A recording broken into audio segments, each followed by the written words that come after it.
il sacrifie ses 5 enfants et sa femme dans la sorcellerie et devient fou par la suite. Histoire mystique. Priez sans cesse et n'oubliez pas que nous sommes dans un monde là où il y a plusieurs mondes. Tantôt certaines actions ou certains actes que nous les humains nous posons, parfois on ne se pose pas des questions. Cette histoire m'a tellement fait mal. De voir toute une famille détruite. Alors c'est l'histoire, ça se passe au Mali. C'est l'histoire de Madibo et Aïcha. Alors Madibo et Aïcha étaient mariés. Vivaient en tout cas très très bien. Les deux ont eu 5 enfants. Madibo et Aïcha vivaient dans une autre ville du Mali.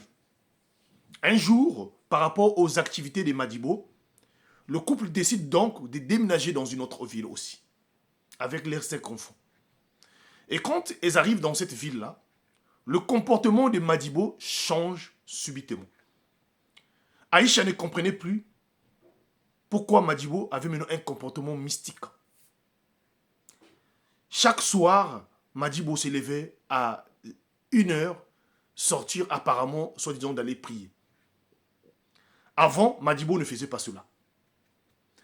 Aïcha, on a eu beaucoup de signes qui ont montré que son homme avait changé, mais Aïcha ne comprenait pas. Un jour, un des fils d'Aïcha tombe malade. On l'emmène à l'hôpital, mais malheureusement, très vite, ce dernier décède après avoir tout juste arrivé à l'hôpital. Les choses sont passées et ce dernier a été enterré. 1 année plus tard, c'est encore un autre fils qui tombe malade dans les mêmes circonstances, on l'emmène à l'hôpital, qui meurt aussi à l'hôpital. Mais déjà, dans la famille de Madibo, alors certaines de ses oncles commençaient à se poser la question, disaient même déjà que le murmure courait que Madibo a intégré une confrérie de sorcellerie dont il sacrifie ses propres enfants. Mais Aïcha ne pouvait pas croire parce qu'elle dormait dans le même lit avec Madibo. Donc, elle comprenait et se dit, mais tout ce que les gens peuvent dire, moi je peux pas croire parce que j'ai vu avec elle. Si il était sorcier, j'aurais dû savoir. Mais détrompez-vous. Voilà comment, l'année, 3 ans plus tard, un autre enfant. Et c'était comme ça. Au 4e enfant, Madibou perd son 4e enfant. Aïcha décide alors de chercher à vouloir savoir qu'est-ce qui ne va pas. Ils étaient dans une autre ville, les enfants étaient bien. Depuis qu'ils sont arrivés, ils ont perdu au moins 4 enfants. Et c'est là où Aïcha décide d'aller voir un marabout. Et ce que cette dernière va apprendre auprès du marabout, ça va lui dépasser. Le marabout va lui faire état, va lui dire que ton mari a l'origine des sacrifices qu'il est en train de faire. Ton mari qui a sacrifié les 4 enfants, car il est dans une confrérie, et donc il a passé plusieurs échelons, et dans cette confrérie-là, quand tu manges, à chaque fois, il faut rembourser. Et rembourser, c'est donner la chair humaine. Donc, les personnes, lui qui devait donner, c'était ses propres enfants.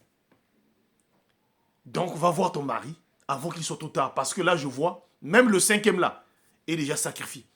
D'ici peu là, vous allez perdre le 5e là. Et je suis en train de voir aussi, si tu ne fais pas attention et que tu ne quittes pas très tôt, et toi aussi tu partiras. Le marabout avertit Aïcha. Aïcha vient à la maison, fait une pagaille à la maison chez Madibo. Elle dit à Madibo, en tout cas, c'est toi qui as l'origine de cela. C'est toi qui as l'origine de ce qui se passe. Mais son mari refuse. Madibo dit à Aïcha que non, mais tu dois me devoir du respect parce que je suis ton mari. Comment je peux assassiner mes propres enfants? Comment je peux mettre mes propres enfants, finir leur vie? Je ne peux pas. Le même mois, le 5e est parti. Le moment des obsèques, Aïcha n'a pas voulu rester là. Aïcha a demandé de partir. Mais quand Aïcha est repartie auprès de ses parents ont dit que tu n'as plus la place ici là, tu es marié là-bas, repars chez ton mari. Allez résoudre vos problèmes là-bas. Malheureusement, une année plus tard, Aïcha aussi a succombé dans les mêmes circonstances que ses enfants. Alors, dans la confrérie, comme ils ont toujours besoin du sang, Madibo avait fini de donner toute sa famille. Qu'il fallait donner, il fallait tourner vers les membres de la famille. C'est là où Madibo va aller chercher à donner les enfants de sa propre sœur. Sa propre sœur aussi était une femme très mystique la nuit. Et là, ça n'a pas marché. Quand Madibo est allé chercher à attaquer, prendre les enfants de la sœur, et c'est là, Madibo a trouvé un mur de fer. Le lendemain matin, quand il se réveille, Madibo a commencé à voir, en tout cas, les images de tous ses enfants et de sa femme décédés et crier leurs noms. Dans le quartier là où il vivait, les gens sont sortis, Madibo était pratiquement nu, en train de voir que ses enfants, sa femme, est en train de le poursuivre. Madibo s'est assis et a expliqué.